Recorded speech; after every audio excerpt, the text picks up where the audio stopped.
Hello guys, welcome back to new video. This is Himanshu Shishodia, third year undergraduate student from USICT.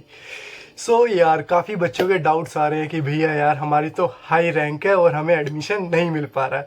तो यार हम क्या करें? Sliding में जाएं, स्पोर्ट में जाएं। स्लाइडिंग में जाएं तो कैसे जाएं? क्योंकि स्लाइडिंग में जाने के लिए हमारे पास क्या होनी चाहिए? सीट होनी चाहिए। सीट कहाँ होनी चाहिए हमारे पास? थर्ड राउंड में हमारे पास सीट नहीं होती तो हम स्लाइडिंग राउंड में नहीं जा सकते। तो क्या हम स्पोर्ट राउंड में जाएं? तो यार मैं प्रॉपर इस वीडियो के अंदर आपके साथ पूरा स्लाइडिंग राउंड एक्सप्लेन करने वाला हूँ।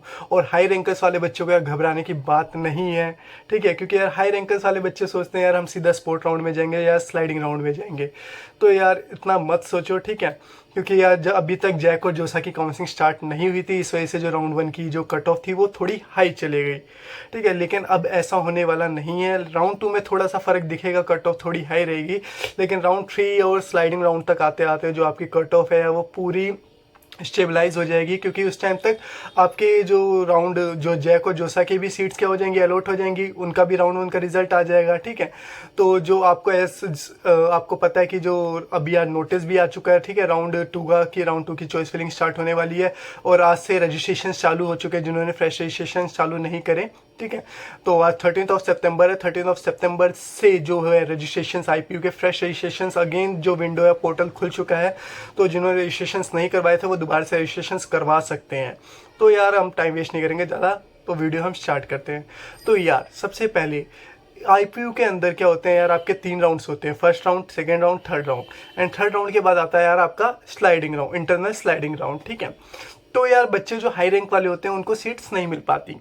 तो यार आप लोग क्या करते हो? चॉइस फिलिंग अच्छे से नहीं करते। क्योंकि यार IPU के अंदर इनसाइड द जो राउंड होता है, IPU प्रोसेस के अंदर जो इनसाइड द राउंड होता है उसके अंदर यार अगर आप प्रॉपरली उसको यूटिलाइज करोगे, ठीक है, if we properly utilise it then we get a chance any of the college to grab a seat, ठीक है? तो हम किसी भी कॉलेज के अंदर कोई भी सीट हम ग्रैब कर सकते हैं अगर हम चॉइस फिलिंग अच्छे से करते हैं, जो भी इंटरनली, ठीक है? तो उसके लिए यार मैं प्रॉपरली आपको हेल्प करूंगा, प्रॉपर आपके साथ डाउट सेशन लूंगा। और अगर आपको पर्सनल कनेक्ट होना है तो मेरे इंस्टाग्राम ID है नीचे डिस्क्रिप्शन बॉक्स में, या लिंक्डइन पे मेरे से कनेक्ट हो सकते हो। तो यार जो प्रोसेस रहता है ना, पूरा जो इनसाइड द प्रोसेस रहता है काउंसलिंग का, यार पूरा एक स्टेप वाइज प्रोसेस रहता है। तो यार हम स्टेप वाइज जानेंगे कि कैसे कैसे प्रोसेस होता है ये इनसाइड द काउंसलिंग जो IPU की होती है। उसके अंदर इनसाइड द काउंसलिंग हम कैसे अपनी चॉइस फिलिंग करें, कैसे हमें कॉलेज मिलेगा या नहीं मिलेगा, ठीक है? तो ये प्रॉपर एक्सप्लेन करता हूँ। तो यार सबसे पहले राउंड 1 आपका हो चुका है, ठीक है? तो राउंड 1 जैसे हुआ था सिमिलरली आपका राउंड 2 होगा। तो राउंड 1 में कुछ स्टूडेंट्स को सीट अलॉट हुई होगी, कुछ स्टूडेंट्स को अलॉट नहीं होगी। तो जिन्हें अलॉट होगी तो उन्होंने 40,000 रुपीज़ की पेमेंट कर दी होगी। एंड 40,000 फी की पेमेंट करने के बाद उन्होंने अपनी सीट को क्या कर दिया होगा? विलिंगनेस शो कर दी होगी, फ्रीज या फ्लोट। या जिनको फ्री सीट्स अलॉट हो गई थी तो उन्होंने क्या कर लिया होगा? काफ़ी स्टूडेंट्स ने अपना एडमिशन विड्रॉ कर लिया होगा। या वैसे विड्रॉ करने वाले जो प्रोबेबिलिटी होती है, चांसेस होते हैं, बहुत कम होते हैं, बहुत ही कम, बहुत ही रेयर बच्चे क्या करते हैं? अपना एडमिशन विड्रॉ करते हैं, ठीक है? 40,000 रुपीज़ पे कर दिए, मतलब आपने अपनी विलिंगनेस क्या कर दी? शो कर दी, फ्रीज या फ्लोट कर दिया। अब उसके बाद सेम, अब जो जिनको सीट अलॉट हुई थी उन्होंने तो 40,000 पे कर दी। अब जिन्होंने अपनी सीट अलॉट नहीं हुई वो क्या हो गए? ऑटोमेटिक राउंड 2 के अंदर चले गए। वो क्या हो गया? ऑटोमेटिक राउंड 2 के अंदर चले गए। अब कुछ बच्चे ऐसे थे जिन्होंने राउंड 1 के अंदर अपनी काउंसलिंग की फी पे नहीं करी थी। वो क्या करेंगे? सबसे पहले अपनी राउंड 2 की जो भी अपनी काउंसलिंग फी सबसे पहले पे करेंगे वो, ठीक है? वो काउंसलिंग फी पे करने के बाद वो सेल्फ एलिजिबल हो जाएंगे किसके अंदर? राउंड 2 की चॉइस फिलिंग के लिए, जो आपकी मे बी 21 से चालू हो रही है। तो आप दोबारा से रजिस्ट्रेशन कर पाओगे, ठीक है? दोबारा से आप अपनी चॉइस फिलिंग कर पाओगे। जिन्होंने अब राउंड 2 के अंदर चले गए, राउंड 2 के जिन बच्चों को सीट्स अलॉट नहीं हुई वो ऑटोमेटिक राउंड 2 के अंदर चले जाएंगे, ठीक है? अब उन्हें क्या करना है? अपनी चॉइस फिलिंग अगर अपडेट करनी है तो अपनी चॉइस फिलिंग अपडेट कर सकते हैं, ठीक है? नहीं तो अगर वो अपनी पुरानी वाली चॉइस फिलिंग के साथ गो थ्रू करना चाहते हैं, ठीक है, वो उसी के साथ जाना चाहते हैं तो वो वोट कर सकते हैं। लेकिन मैं कहूंगा कि यार आप अपनी चॉइस फिलिंग के अंदर चेंजेस करो। अब आते हैं राउंड 1 वाले बच्चे जिनको क्या हो गई? सीट्स अलॉट हो चुकी है, ठीक है? तो वो क्या कह रहे हैं? भैया कि हमें ये सीट अलॉट हो गई है तो क्या हम इसे दोबारा से चॉइस फिलिंग के अंदर डालें? नहीं भाई, कोई जरूरत नहीं है आपको वो उस चीज को अपनी राउंड 1 की चॉइस फिलिंग के अंदर डालने की, ठीक है? आगे इतना समझ। अब राउंड 2 का आपका रिजल्ट आ जाएगा 3 अक्टूबर के आसपास, ठीक है? मेरे को कंफर्म नहीं पता, मैंने डेट्स में भूल गया, ठीक है? तो 3 अक्टूबर के आसपास आपका जो है राउंड 2 का रिजल्ट आ जाएगा। तो रिजल्ट आने के बाद आपको ज़्यादा टाइम नहीं दिया इन्होंने, ठीक है, विलिंगनेस शो करने के लिए, तो कुछ ही दिन का टाइम है आपके पास, ठीक है। तो जिनको सीट्स अलॉट हो जाएंगी वो क्या करेंगे, 40,000, जिन्होंने राउंड 1 के अंदर 40,000 पे कर दिए उन्हें दोबारा 40,000 पे नहीं करने। किसी भी अगर राउंड में आपको अपग्रेडेड सीट क्या होती है, अलॉट होती है, तो आपको दोबारा से 40,000 रुपीज़ पे नहीं करने। अब राउंड 2 में उन बच्चों को जिनको राउंड 2 के अंदर पहली बार ही सीट अलॉट हुई है वो क्या करेंगे, 40,000 रुपीज़ पे करेंगे, और 40,000 रुपीज़ पे करने के बाद ही आपको विलिंगनेस शो करनी है, ठीक है। तो आपके पास ऑप्शन आएगा फ्रीज या फ्लोट का। आप क्या करोगे, जिस अगर आप सेटिस्फाई हो कि यार मुझे ये सीट चाहिए थी और मुझे इस कॉलेज के अंदर सीट मिल गई, तो आप क्या कर दोगे, फ्रीज कर दोगे। अब आप खुश नहीं हो, यार मेरे को इस कॉलेज में लेना ही नहीं था और लेकिन मेरे को दूसरे कॉलेज में लेना था, तो आप क्या करोगे, फ्लोट कर दोगे, ठीक है। और घबराने की बात नहीं है अगर आपको सीट अलॉट नहीं होती, ठीक है, लेकिन आप चॉइस फिलिंग इस तरीके से करिए कि यार आपको सीट अलॉट हो जाए, ठीक है। अगर आपको हेल्प चाहिए चॉइस फिलिंग के लिए या किसी भी चीज़ के लिए, मेरे को डीएम करो, चैनल नीचे है, सब्सक्राइब करो, बटन दे रखा है, और भी अपडेट्स मैं देता रहूँगा आप लोगों को टाइम टू टाइम, ठीक है। सो ये था। अब ये हो गया, पूरा प्रोसेस हो गया। अब इसके बाद होगा बेटा आपका राउंड 3 स्टार्ट। राउंड 3 के अंदर भी यही सेम प्रोसेस होगा, लेकिन राउंड 3 बेटा ये जहाँ से जो बोल रहा हूँ ना मैं, प्रॉपर नोट करना हर चीज़ को, ठीक है।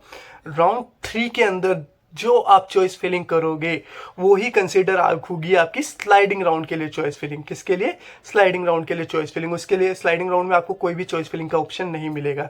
And one more thing you have to know about the sliding round, that if you having an seat in the round 3 then you will be able to participate in the sliding round. अगर आपके पास round 3 के अंदर कोई चीज seat होती है तभी आप स्लाइडिंग राउंड के अंदर पार्टिसिपेट कर पाओगे, otherwise you have to be kicked out from the counselling process.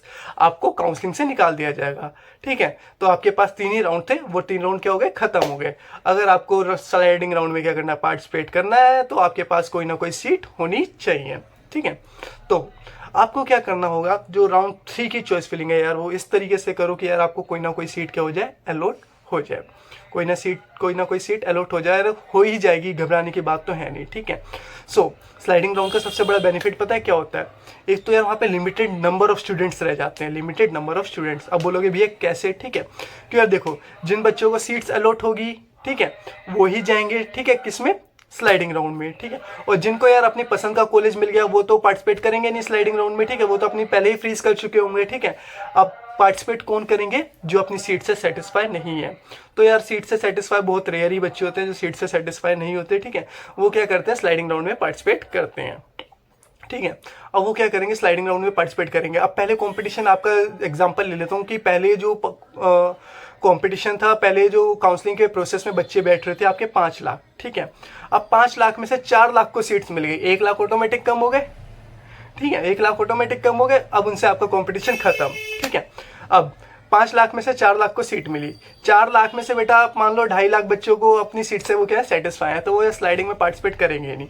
अब बच्चे 2.5 लाख बच्चे, ठीक है। अब आपका कंपटीशन किन बच्चों से, उन 2.5 लाख बच्चों से, ठीक है। अब हम मान लेते हैं कि जो यार, अब ये देखो मैं बोर्ड पे समझाता हूँ इस चीज़ को, प्रोसेस होता कैसे है, ठीक है। तो यार लेटेस्ट कंसिडर हमारे पास है, कॉलेज की लिस्ट बना लेते हैं कि कौन कौन से कॉलेजेस हैं। तो सबसे पहले हम देख लेते हैं USICT हो गया, ठीक है। तो यार इसका साइज़ बड़ा कर देता हूँ तो आप लोगों को भी दिख जाएगा। फिर उसके बाद हो गया हमारे पास मेट हो गया, ठीक है। टॉप 5 कॉलेज ले लेते हैं, MSIT हो गया, VPIT हो गया, VVCOE हो गया। ये हमारे पास टॉप 5 कॉलेजेस हो गए, ठीक है। तो ये अगर हम USICT का देखते हैं, ठीक है, तो USICT में लेटर एज्यूम कर लेते हैं हमारे पास 20 सीट्स खाली हैं। मेट में भी हम मान लेते हैं हमारे पास कितनी सीट्स खाली हैं, 20 सीट्स खाली हैं। 2 मिनट। तो यहाँ पे भी हमने मान लिया, यहाँ पे भी हमारे पास कितनी सीट खाली हैं, 20 सीट्स खाली हैं।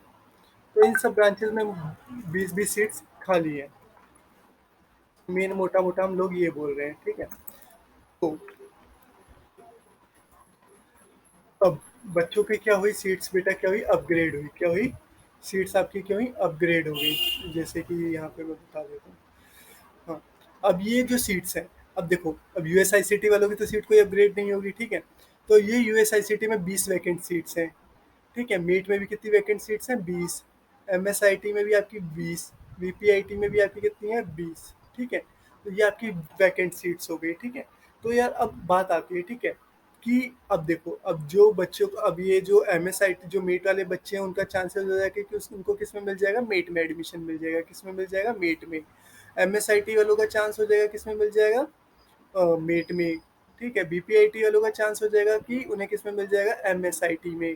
और बीबीसीआई वाले बच्चों का किस में मिल जाएगा, बीपीआईटी में। ठीक है, तो ये आपका सर्कुलर ऑर्डर है। फिर इसके बाद आपके और भी कॉलेज आ जाएंगे, जैसे कि एडीजीआईटीएम हो गया। ठीक है, तो एडीजीआईटीएम हमने लिख लिया।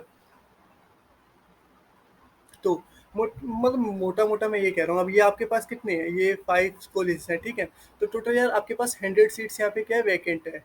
तो अगर हम मान लेते हैं कि हमारे पास 250 बच्चे हैं या 200 स्टूडेंट्स हैं। ठीक है, तो 200 स्टूडेंट्स को जो सीट्स थी उनकी क्या हो गई बेटा, अब अपग्रेड हो गई। क्या हो गई, अपग्रेड हो गई। मतलब हमारे पास 200 सीट्स थी, जिनमें से 100 स्टूडेंट्स की सीट्स क्या हो गई, अपग्रेड हो गई। तो ये क्या हुआ बेटा, स्लाइडिंग राउंड का प्रोसीजर हो गया कि मतलब यार 100 स्टूडेंट्स की तो सीट्स क्या हो रही है, अपग्रेड हो रही है। तो उन 100 स्टूडेंट्स में बेटा आप भी आ सकते हो। ठीक है, तो मैं यही बोल रहा था कि जो सीट्स है वो काफ़ी ज़्यादा स्लाइडिंग राउंड में भी खाली रह जाती है। अब स्लाइडिंग राउंड होने के बाद क्या होता है बेटा, स्पोर्ट राउंड।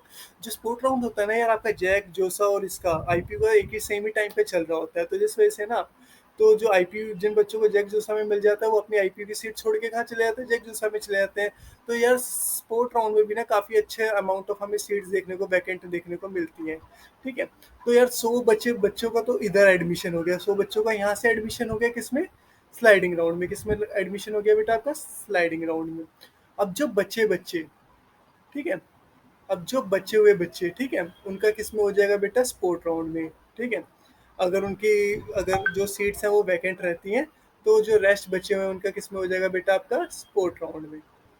तो sport round is also known as the miracle round. ठीक है, तो स्पोर्ट राउंड में वो देख सकते हैं अपना।